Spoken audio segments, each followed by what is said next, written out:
Iranians are bracing themselves for a period of economic hardship after U.S. sanctions came into full force on November 5th. Months before the second round of sanctions against Tehran, U.S. officials had announced that sanctions were aimed at bringing Iran's oil exports to zero to further pressure the Iranian government. But the news raised global oil price, which forced Washington to change its policy. The widespread opposition against Washington and the market reliance on Iranian oil has prompted the White House to issue waivers for Tehran's main oil buyers. Iran says this shows that the Iranian oil cannot be withdrawn from the market.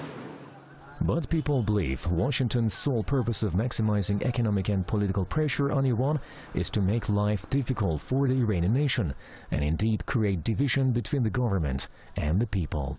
The U.S. sanctions against Iran are not something new. Tehran has faced several rounds of sanctions from Washington over the past 4 decades.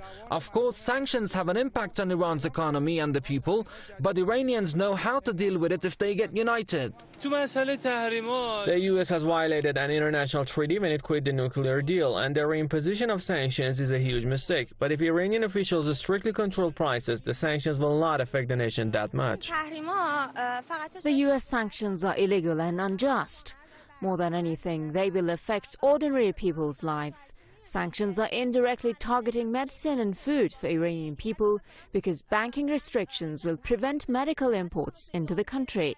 Tehran has vowed resistance in the face of Washington's economic pressure. Iran has also held several rounds of talks with the remaining signatories to the nuclear agreement to receive assurance that remaining in the deal will safeguard Tehran's interest. Saman Kujuri, Press TV, Tehran.